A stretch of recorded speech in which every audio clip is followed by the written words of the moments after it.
Hello, welcome all, welcome in another important video. And in this video, we are learning about what is blockchain. Now, even before we start learning about what is blockchain, let's understand a little bit of history of blockchain. Now, a lot of people thinks that blockchain is latest technology and it has introduced recently. But the fact is, first research paper published on blockchain technology in 1991. And in 2009, the revolutionary cryptocurrency got introduced and that we know as Bitcoin. Now, since then, cryptocurrency is became a form of investment and blockchain technology exploded. In recent times, we found new use cases of blockchain such as decentralized financial applications, non-fungible tokens, and smart contracts. Now let's come back to our main question, which is nothing but what is our blockchain? So now blockchain is nothing but a distributed form of database. So now when it comes to database, we use database such as MySQL, MongoDB. So we use that databases to store our data. So in the same way, we can use blockchain to store our data.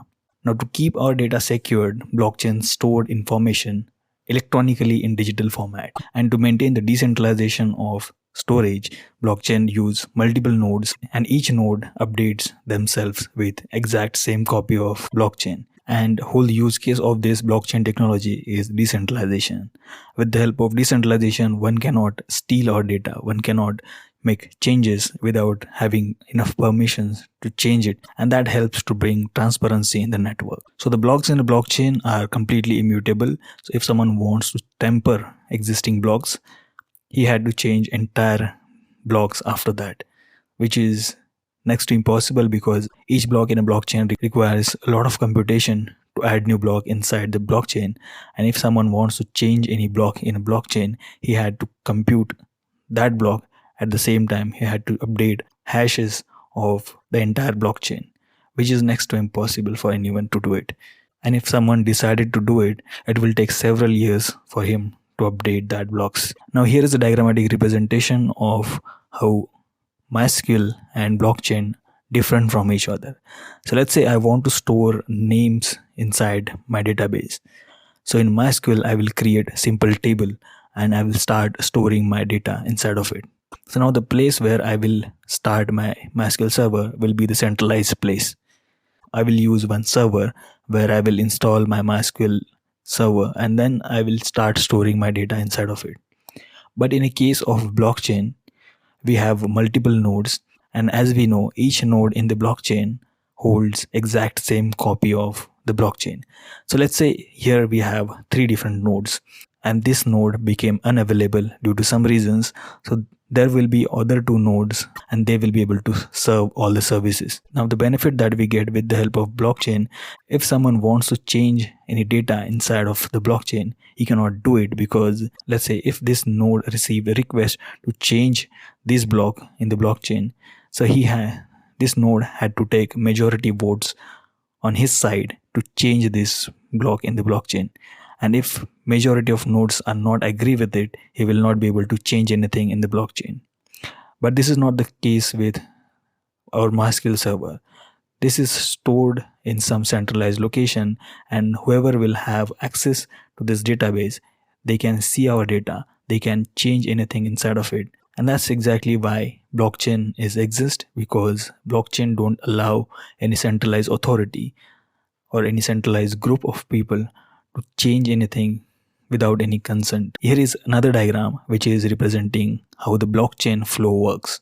So let's say if someone initiated a new transaction in the blockchain, that transaction will get transferred in the network of peer-to-peer computers. So now as we saw, there will be multiple nodes in a blockchain.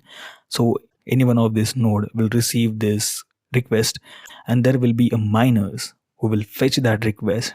And in order to add a new block inside the blockchain, miners will have to perform complex mathematical operations, and that is what we call as proof of work. Once miners are done with the computation, they will ask nodes to add that block inside the blockchain. And if the majority of nodes in the blockchain verifies that proof of work, they will add that block inside actual blockchain. And this is how your transaction will get complete. Now here is the 2 key components in a blockchain. First one is a block, another is node. So blockchain name itself suggests its implementation.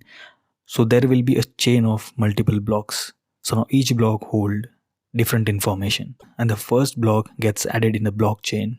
At the time of deployment, we call it as a genesis block, and all the other nodes will get attached with genesis block. And the last block in the blockchain we call as latest block. Now the question is, what is a block? So in a blockchain, we use a block to store our data. Each block in a blockchain holds three important type of data.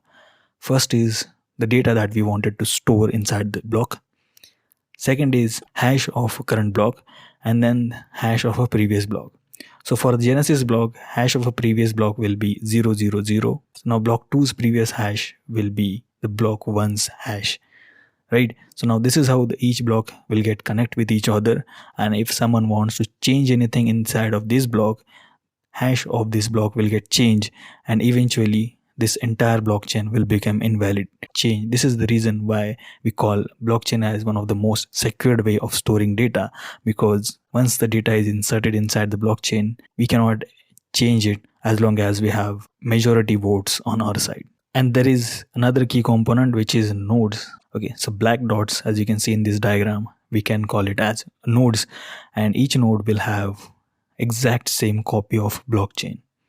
So let's say if this node became invalid or unavailable for the users, these three blocks will be able to serve all the requests to the end users. So this is the basic introduction of blockchain. We will see each and every single concept in detail, one by one, in our upcoming videos. For now, I think that's it for this video. Thank you very much for watching. See you in the next video.